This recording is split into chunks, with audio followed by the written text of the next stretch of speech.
जय हिंद साथियों, UP police constable भर्ती के प्रीवियस ईयर क्वेश्चन के सीरीज में आपका बहुत बहुत स्वागत है। आज हम लोग प्रीवियस ईयर में आए हुए जीके जीएस को क्वेश्चंस को देखेंगे और साथ में उसका एक्सप्लेनेशन भी देखेंगे। ये सारे क्वेश्चंस बाईलैंग्वेज होंगे और मैं उसका एक्सप्लेनेशन भी साथ साथ बताता हुआ चलूँगा।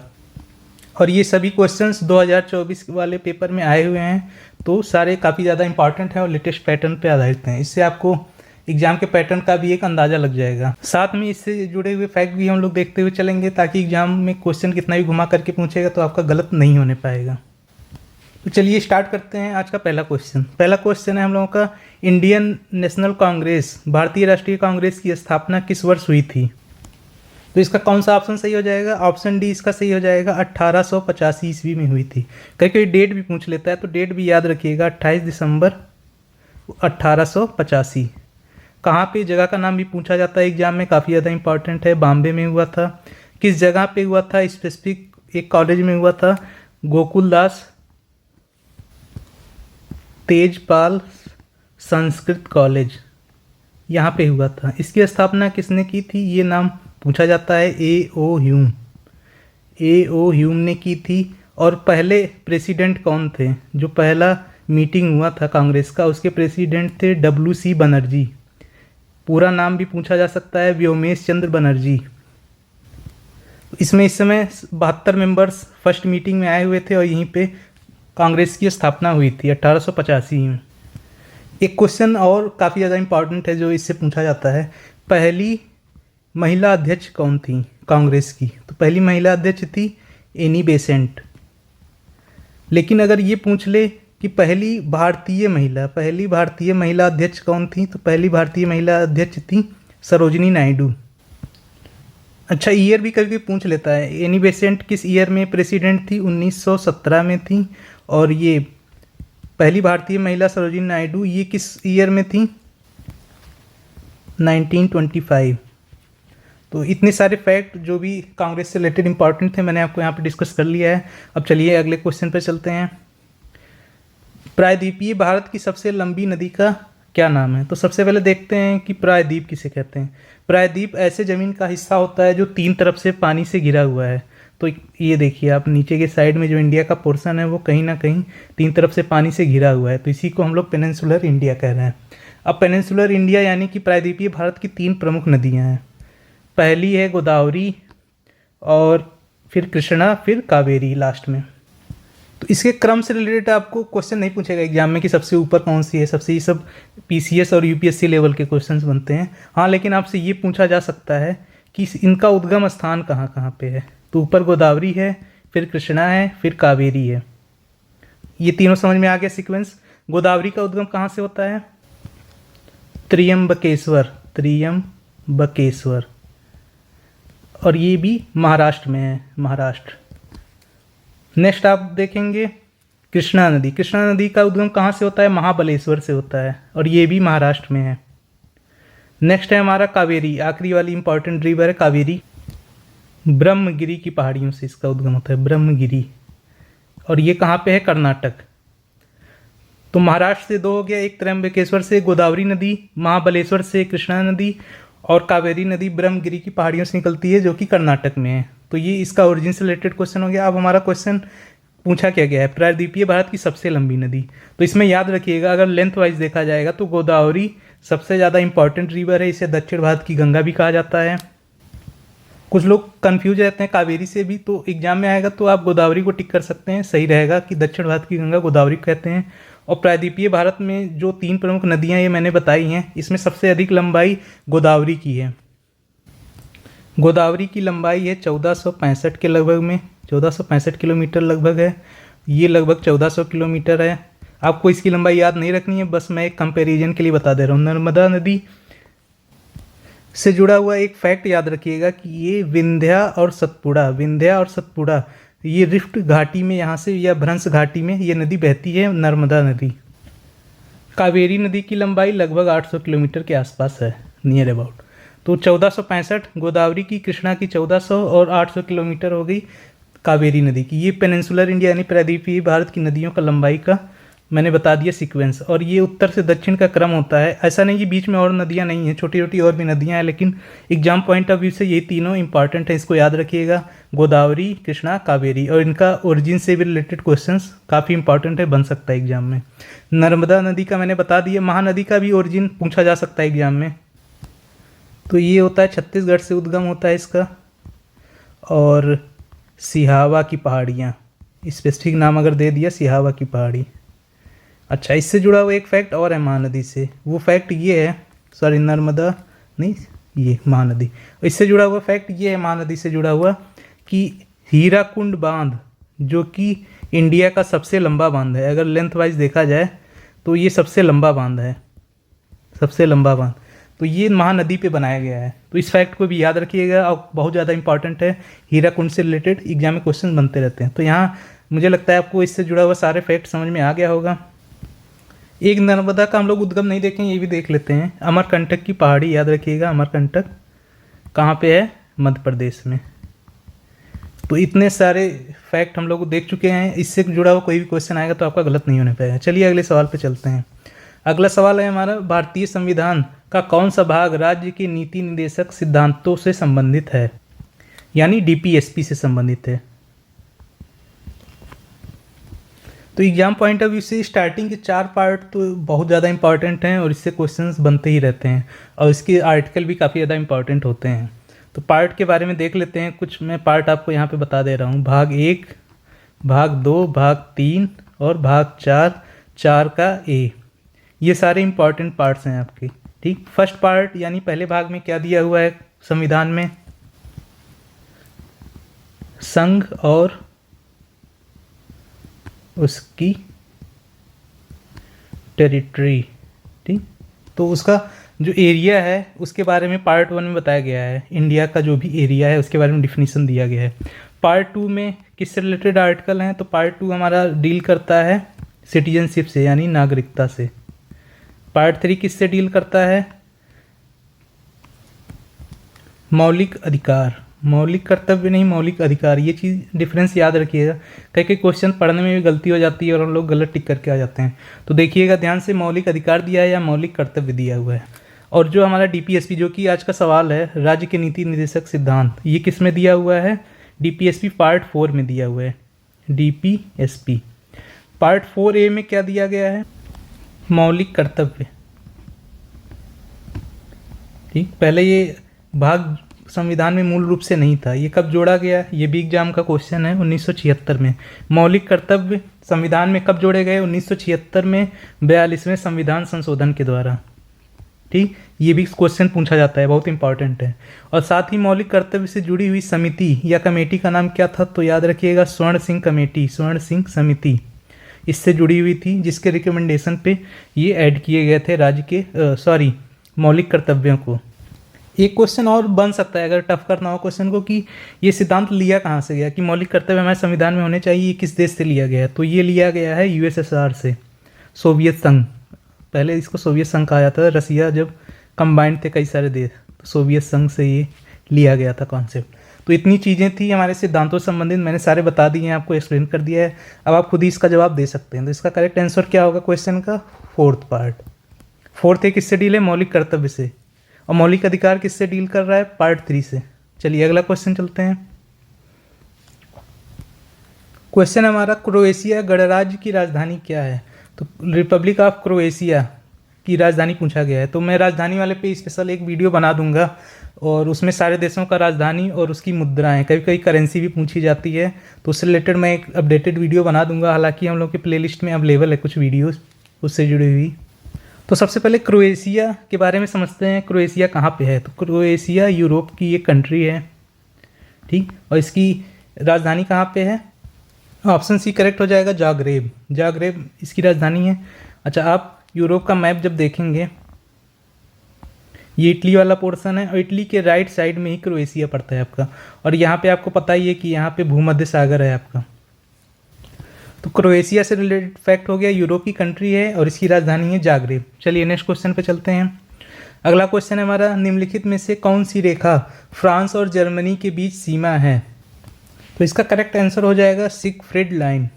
ऑप्शन सी इसका करेक्ट हो जाएगा। सिगफ्रीड लाइन किसके किसके बीच में? फ्रांस और जर्मनी के बीच में। अच्छा, एक पूछा जाता है और एक इम्पॉर्टेंट है, यूएसए और कनाडा के बीच में इसको कौन सी लाइन अलग करती है यूएसए और कनाडा को? 49th पैरेलल, 49th पैरेलल इसका नाम है। तो इस पॉइंट को भी याद रखिएगा। यूएसए और कनाडा का भी काफ़ी ज़्यादा इंपॉर्टेंट है, और फ्रांस जर्मनी का तो हम लोगों ने देख ही लिया। नेक्स्ट क्वेश्चन पे चलते हैं। उपयोगकर्ताओं के बीच लगातार संचार को प्रोत्साहित करने के लिए किस सोशल मीडिया प्लेटफॉर्म में स्ट्रीक्स नामक सुविधा है? तो इसका करेक्ट आंसर होगा स्नैपचैट। ऑप्शन ए करेक्ट हो जाएगा। स्नैपचैट में ये सुविधा है और इसमें लगातार चैट करने के लिए इसका यूज किया जाता है। अगला क्वेश्चन देखते हैं। नेक्स्ट है, पल्लव राजवंश की राजधानी कहाँ स्थित है? तो इसका करेक्ट आंसर हो जाएगा ऑप्शन सी, कांचीपुरम में स्थित है। अच्छा, इससे रिलेटेड एक क्वेश्चन और आता है संस्कृति यानी कल्चर वाले से, कि टेम्पल से रिलेटेड क्वेश्चन बनता है कि कांचीपुरम के जो भी मंदिर हैं उसको किस राजवंश ने बनवाया था? तो उसका आंसर हो जाएगा पल्लव राजवंश ने। ठीक, नेक्स्ट तंजौर का भी देख लेते हैं। ये भी इम्पॉर्टेंट है एग्जाम पॉइंट ऑफ व्यू से काफ़ी ज़्यादा। तंजौर या तंजावुर इसको कहा जाता था। तंजौर था चोल डायनेस्टी का, चोल राजवंश। ये भी बहुत ज़्यादा इंपॉर्टेंट है, स्टार मार्क कर लीजिएगा, इसको यहीं पे याद कर लीजिए कि तंजौर था चोल राजवंश का। बृहदेश्वर मंदिर चोल राजवंश ने बनवाया था, तो ये याद रखिएगा, बृहदेश्वर मंदिर चोल राजवंश में बना था। और कांचीपुरम वाला मैंने बता दिया पल्लव से संबंधित है। मदुरई पांड्य राजवंश की राजधानी थी। ठीक, तो पांड्य का मदुरई था, चोल राजवंश का तंजौर था। मैसूर किसका था? टीपू सुल्तान का। याद आ रहा है, टीपू सुल्तान। मॉडर्न हिस्ट्री में आप पढ़ते हैं एंग्लो मैसूर वार, तो उसमें हम लोग देखते हैं टीपू सुल्तान या हैदर अली, या हैदर अली।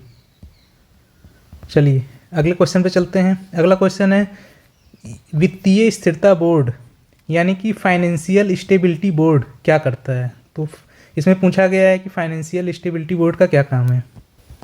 तो जैसा कि इसके नाम से ही है, तो इसका करेक्ट आंसर हो जाएगा ऑप्शन डी, यह वित्तीय स्थिरता सुनिश्चित करता है। It ensures financial stability.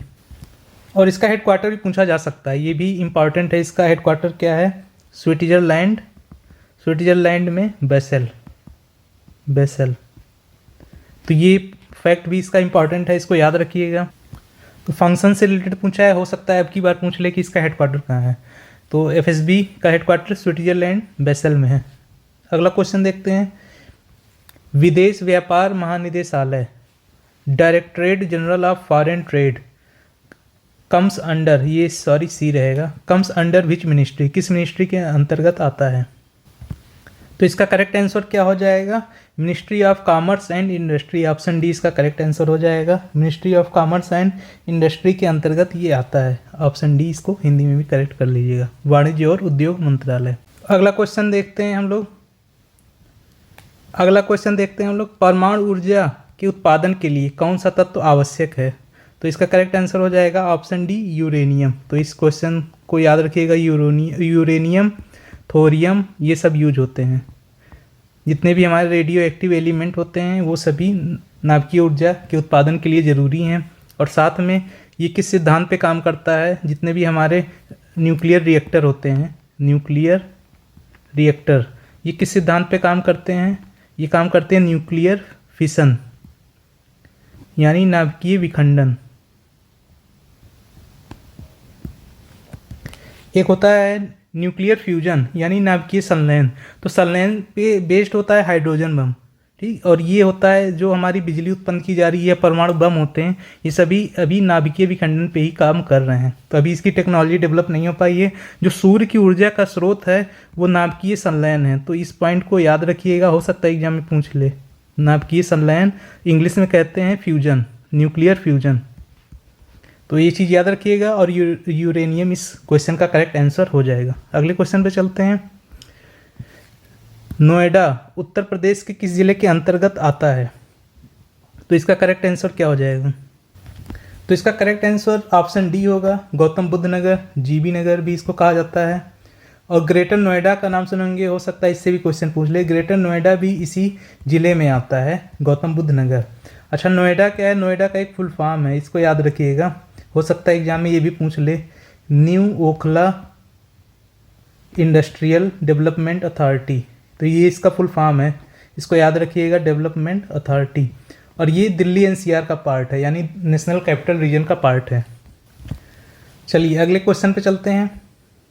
इसका आंसर समझ में आ गया, गौतम बुद्ध नगर में है। ग्रेटर नोएडा और नोएडा दोनों उसी के अंतर्गत आते हैं। अगला क्वेश्चन है हमारा, विश्व डाक दिवस कब मनाया जाता है? तो इसका करेक्ट आंसर हो जाएगा 9 अक्टूबर, 9 अक्टूबर। इस दिन क्या हुआ था? यूनिवर्सल पोस्टल यूनियन की स्थापना हुई थी, तो इसीलिए इस दिन को वर्ल्ड पोस्ट डे यानी विश्व डाक दिवस के रूप में मनाया जाता है। नेक्स्ट क्वेश्चन देखते हैं, भारत का पहला हवाई अड्डा कहाँ पर स्थित था? तो 1912 में बॉम्बे में था जुहू हवाई अड्डा, इसी को पहला माना जाता है। 1912 ईयर भी याद रखिएगा। तो बॉम्बे को पहला हवाई अड्डा माना जाता है। ऑप्शन बी इसका करेक्ट हो जाएगा, जुहू एयरपोर्ट। अगला क्वेश्चन देखते हैं, में, ठीक क्या है उसको बताना है। में दुर्भावनापूर्ण फाइलों वाली छवियों का उपयोग हैकर को आपके खाते की जानकारी चुराने या आपके कंप्यूटर को संक्रमित करने में मदद करने के लिए किया जाता है। तो इसका करेक्ट आंसर हो जाएगा ऑप्शन ए, इमेज फिशिंग। ठीक, ये आईसीटी से रिलेटेड टर्म है। मैं इस पर एक, आप कहेंगे तो एक डेडिकेटेड वीडियो बना दूंगा, जिससे सारे आपके टॉपिक कवर हो जाएंगे। इससे क्वेश्चन 1-2 आते ही आते हैं हर साल। एक वीपीएन का फुल फॉर्म भी पूछा जा सकता है एग्जाम में, याद रखिएगा, वर्चुअल प्राइवेट नेटवर्क। तो ये भी फुल फॉर्म याद रखिएगा, वीपीएन का फुल फॉर्म पूछा जाता है। और इमेज फिशिंग इसका करेक्ट आंसर हो जाएगा। तो uses image with malicious files in there mean to help a hacker steal your account information और इन्फेक्ट योर कंप्यूटर। चलिए नेक्स्ट क्वेश्चन पे चलते हैं। अगला क्वेश्चन है हमारा, आतंकवाद से लड़ने में सूचना साझा करना किन तरीकों से महत्वपूर्ण है? तो आतंकवाद से लड़ने में सूचना साझा करना कैसे महत्वपूर्ण हो जाता है, ये क्वेश्चन पूछा गया है। तो इसका करेक्ट आंसर क्या हो जाएगा? ऑप्शन सी, इंफॉर्मेशन शेयरिंग से यह अधिकारियों को संभावित खतरों को अधिक तेजी से पहचानने में सहायता करता है। It allows authorities to identify potential threats more quickly. Option C इसका करेक्ट हो जाएगा। अगले क्वेश्चन पे चलते हैं। भारत के किस पड़ोसी देश को थंडर ड्रैगन की भूमि के नाम से जाना जाता है? तो इसका करेक्ट आंसर हो जाएगा ऑप्शन बी, भूटान को माना जाता है। भूटान की राजधानी क्या है? थिम्पू। तो इसको भी याद रखिएगा, इंपॉर्टेंट है थिम्पू। अगला क्वेश्चन देखते हैं, निम्नलिखित में से कौन सा सोशल मीडिया प्लेटफॉर्म नहीं है? तो which of the following is not a social media platform? तो सोशल मीडिया प्लेटफॉर्म यूट्यूब, ठीक, फेसबुक, इंस्टाग्राम, व्हाट्सएप, ये सभी सोशल मीडिया ऐप के एग्जाम्पल हैं। तो इसका करेक्ट आंसर क्या हो जाएगा? इंस्टाग्राम तो होता ही है, ट्विटर होता ही है, फेसबुक होता ही है, इसमें गूगल नहीं होता है। गूगल क्या है हमारा? गूगल हमारा सर्च इंजन है। गूगल एक तरह का सर्च इंजन का ऑप्शन है, सर्च इंजन। तो ये इसका ऑप्शन करेक्ट हो जाएगा, ऑप्शन बी। ये सोशल मीडिया प्लेटफॉर्म नहीं है गूगल। निम्नलिखित में से किस प्रकार का प्रदूषण संवर्ध यूट्रोफिकेशन है? तो यूट्रोफिकेशन जल प्रदूषण यानी वाटर पॉल्यूशन से संबंधित है। इसमें क्या होता है? न्यूट्रिएंट इनरिचमेंट होता है, यानी कि पोषक तत्वों की अधिकता, पोषक तत्वों की अधिकता। तो इसको याद रखिएगा, यूट्रोफिकेशन क्या होती है? पोषक तत्वों की अधिकता होती है। और ये किससे जुड़ा हुआ है? जल प्रदूषण से जुड़ा हुआ है। यानी जितने भी हम लोग ज़मीन में पोषक तत्व, जितने भी हमारी ज़मीन के पोषक तत्व हैं, वो पानी के साथ बह के जब किसी वाटर बॉडी में चले जाते हैं तो वहाँ पोषक तत्वों की अधिकता हो जाती है। और इस प्रदूषण को कहा जाता है यूट्रोफिकेशन, एक स्पेशल नाम दिया गया है। अच्छा, पोषक तत्वों की अधिकता होगी तो ये प्रदूषण कैसे हो गया? एक्चुअली में जब पोषक तत्वों की अधिकता होती है तो एल्गी की ग्रोथ बहुत ज़्यादा बढ़ जाती है। मान लीजिए वाटर बॉडी है और यहाँ ऊपर एल्गी का ग्रोथ बहुत ज़्यादा एक्सेस बढ़ गया। पहले तो ग्रोथ बढ़ गया, ठीक, उसके बाद अब नीचे सनलाइट जाना बंद हो गई, तो अंदर जो भी मछलियाँ हैं या और किसी को जो ऑक्सीजन चाहिए होगा वो उसके लिए ख़त्म हो जाएगा, तो और लोगों को मिल ही नहीं पाएगा, एल्गी की इतनी ज़्यादा ग्रोथ हो जाएगी। तो इससे क्या होता है? हमारा इकोसिस्टम ख़राब हो जाता है, जल का जो भी इकोसिस्टम है। तो इसीलिए इसको प्रदूषण कहा गया है। यूट्रोफिकेशन टर्म याद रखिएगा। अगले क्वेश्चन पे चलते हैं। अगला क्वेश्चन है हमारा, तो सबसे पहले देखते हैं कि आरबीआई की स्थापना कब हुई थी? तो 1 अप्रैल 1935 में आरबीआई यानी रिजर्व बैंक ऑफ इंडिया की स्थापना हुई थी। इसको सॉरी बी कर लीजिए और इसको सी कर लीजिए, बी और सी। उस समय तो ये कलकत्ता में था, इसका हेडक्वार्टर आपका ये उस समय हेडक्वार्टर कोलकाता में था, और 1937 में इसको ट्रांसफ़र कर दिया गया मुंबई में। 1937 में कहाँ ट्रांसफ़र कर दिया गया? मुंबई में। अच्छा, पहले गवर्नर कौन थे? ये भी फैक्ट पूछा जा सकता है एग्जाम में। तो इसके पहले गवर्नर थे ऑसबॉर्न स्मिथ। तो ये पूछा जा सकता है, हालांकि ये कम इम्पॉर्टेंट फैक्ट है, लेकिन ये याद रखिएगा ईयर पूछा जाता है कि किस ईयर में हुई थी। 1 अप्रैल 1935 में हुई थी। अच्छा, अब इसमें पूछा गया 1946 से रिलेटेड क्वेश्चन कि governor of RBI during the demonetisation in 1946। तो इसका सेकंड ऑप्शन करेक्ट हो जाएगा, चिंतामण द्वारकानाथ देशमुख। ये वाला ऑप्शन करेक्ट कर लीजिएगा और यहाँ पे इसको सी कर दीजिए, उससे कोई फ़र्क नहीं पड़ता है, नाम इंपॉर्टेंट है, याद रखिएगा चिंतामण द्वारकानाथ देशमुख। तो आप देख रहे हैं क्वेश्चन कितने डिटेल में पूछा जा रहा है। हालांकि इससे रिलेटेड स्थापना वाला भी क्वेश्चन काफ़ी ज़्यादा इंपॉर्टेंट है, ये भी एग्जाम में पूछा जा सकता है। चलिए अगला क्वेश्चन देखते हैं। पुस्तक ए लाइफ मिसस्पेंट किसके द्वारा लिखी गई है? तो इसका करेक्ट आंसर क्या होगा? ऑप्शन बी, सूर्यकांत त्रिपाठी निराला के द्वारा लिखी गई है। ऑप्शन बी इसका करेक्ट हो जाएगा, सूर्यकांत त्रिपाठी निराला, ए लाइफ मिसस्पेंट। ठीक, अगला क्वेश्चन देखते हैं। आसमान के नीलेपन का मुख्य कारण क्या है? तो इसका करेक्ट आंसर हो जाएगा option A, scattering of sunlight by air molecules. तो इसमें नीले प्रकाश का प्रकीर्णन सबसे ज़्यादा होता है, इसीलिए आसमान हमें नीला दिखाई देता है। ऑप्शन ए इसका करेक्ट हो जाएगा। यहाँ ऑप्शन ए और ऑप्शन बी ध्यान से देखिएगा तो दोनों लगभग सेम है, बस इसमें थोड़ा सा ज़्यादा एक्सप्लेन करके दिया हुआ है वायु के अणुओं द्वारा, और ये बात सही भी है। वायु के अणुओं द्वारा जब प्रकीर्णन होता है इसीलिए नीला दिखाई देता है। अगर आप ऊपर चले जाएंगे, वायुमंडल के ऊपर चले जाएंगे, तो आपको आसमान काला नज़र आएगा, नीला नहीं नज़र आएगा, क्योंकि वहाँ पे वायु के अणु है ही नहीं है, वहाँ पे वायुमंडल है ही नहीं है, तो आपको वहाँ पे काला नज़र आएगा। बाकी जब नीचे आएंगे, वायुमंडल में आएंगे, तो यहाँ पे प्रकीर्णन की वजह से आपको आसमान नीला दिखाई देगा। तो इसका ऑप्शन ए करेक्ट रहेगा। अगला क्वेश्चन है, रमन सुब्बा राव जिनका हाल ही में निधन हो गया, किस खेल से जुड़े हुए थे? तो ये तो करंट अफेयर का क्वेश्चन हो गया, तो उस समय जब पूछा गया था तो उसके हिसाब से रमन सुब्बा राव जिनका उस समय निधन हुआ था, तो इसीलिए वहाँ से क्वेश्चन उठाया हुआ था। तो ऑप्शन ए करेक्ट हो जाएगा, क्रिकेट से संबंधित थे। चलिए अगला क्वेश्चन देखते हैं। NHRC का पूर्ण रूप क्या है? तो इसका करेक्ट आंसर क्या हो जाएगा? National human rights commission India. और देखिए हिंदी में भी लिखा हुआ है वही चीज़, national human right commission India. ठीक, बाकी सारे ऑप्शंस गलत हैं, ऑप्शन सी इसका करेक्ट हो जाएगा। अगला क्वेश्चन देखते हैं। वर्ष 1985 को कौन सा अंतर्राष्ट्रीय वर्ष घोषित किया गया था? इसका करेक्ट आंसर क्या हो जाएगा? यूथ ईयर या युवा वर्ष घोषित किया गया था। इसका ऑप्शन डी करेक्ट हो जाएगा। 1985 को अंतर्राष्ट्रीय वर्ष को युवा वर्ष के रूप में घोषित किया गया था। अगला क्वेश्चन देखते हैं।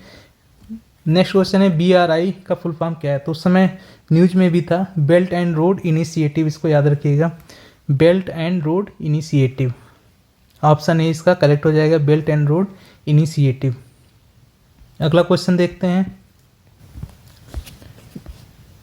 विशिष्ट व्यक्तियों को उस संगठन की सुरक्षा को खतरे में डालने की कोशिश करता है जिसके लिए वे काम करते हैं, तो उसको क्या कहा जाता है? यहाँ पे आगे डॉट कर दीजिए, फिल इन द ब्लैंक्स का सिंबल है। इसका करेक्ट आंसर हो जाएगा स्पीयर फिशिंग। तो आप देख रहे हैं ICT से रिलेटेड कितने ज़्यादा क्वेश्चंस आए हुए हैं। लगभग हर सेट में मैंने देखा था, हर शिफ्ट में 2-3 क्वेश्चंस आए हुए हैं, और कंप्यूटर से जुड़े हुए और ICT इंफॉर्मेशन टेक्नोलॉजी से भी जुड़े हुए काफ़ी क्वेश्चंस आए हुए हैं हर सेट में। तो मैं कोशिश करूँगा बाद में आपके लिए एक सिंगल वीडियो बना दूँ जिसमें सारे टॉपिक आपके कवर हो जाएँ। अगला क्वेश्चन देखते हैं। पहली बार राष्ट्रीय कृषि नीति कब घोषित की गई थी? तो इसका करेक्ट आंसर क्या हो जाएगा? जुलाई 2000 में। ठीक, इसको शॉर्ट फॉर्म में NAP भी कहते हैं, नेशनल एग्रीकल्चर पॉलिसी, NAP। तो ये जुलाई 2000 में घोषित किया गया था, याद रखिएगा इसको। अगला क्वेश्चन है, कौन सा भारतीय राज्य अपनी अनूठी वारली चित्रकला के लिए जाना जाता है? तो इसका करेक्ट आंसर हो जाएगा ऑप्शन ए, महाराष्ट्र। और एक ऐसे आप याद कर सकते हैं, वर्ली मुंबई आता है नाम ना, वर्ली। तो वर्ली जो है, वारली चित्रकला महाराष्ट्र की चित्रकला है। ऑप्शन ए इसका करेक्ट हो जाएगा। अगला क्वेश्चन देखते हैं। चिकनकारी चिकनकारी एक पारंपरिक कढ़ाई शैली है जिसकी उत्पत्ति उत्तर प्रदेश के किस शहर में हुई थी? तो जो भी लोग लखनऊ आए होंगे कभी एग्जाम देने आप गए होंगे तो देखे होंगे कि वहाँ चिकन करी का कपड़ा काफ़ी ज़्यादा फेमस है। मतलब ये एक चित्रकारी का ही या कढ़ाई की शैली है, कपड़े पे कढ़ाई की जाती है, वही चिकन करी कढ़ाई उसको कहते हैं। और ये लखनऊ में जो है फेमस है, लखनऊ क्या है। तो यूपी से रिलेटेड भी आप देख रहे हैं क्वेश्चन आया हुआ है, लखनऊ की चिकनकारी आई हुई है एग्जाम में। अगला क्वेश्चन देखते हैं और ये हमारा आज का लास्ट क्वेश्चन होगा। महासागरीय अम्लीकरण का प्राथमिक कारण क्या है?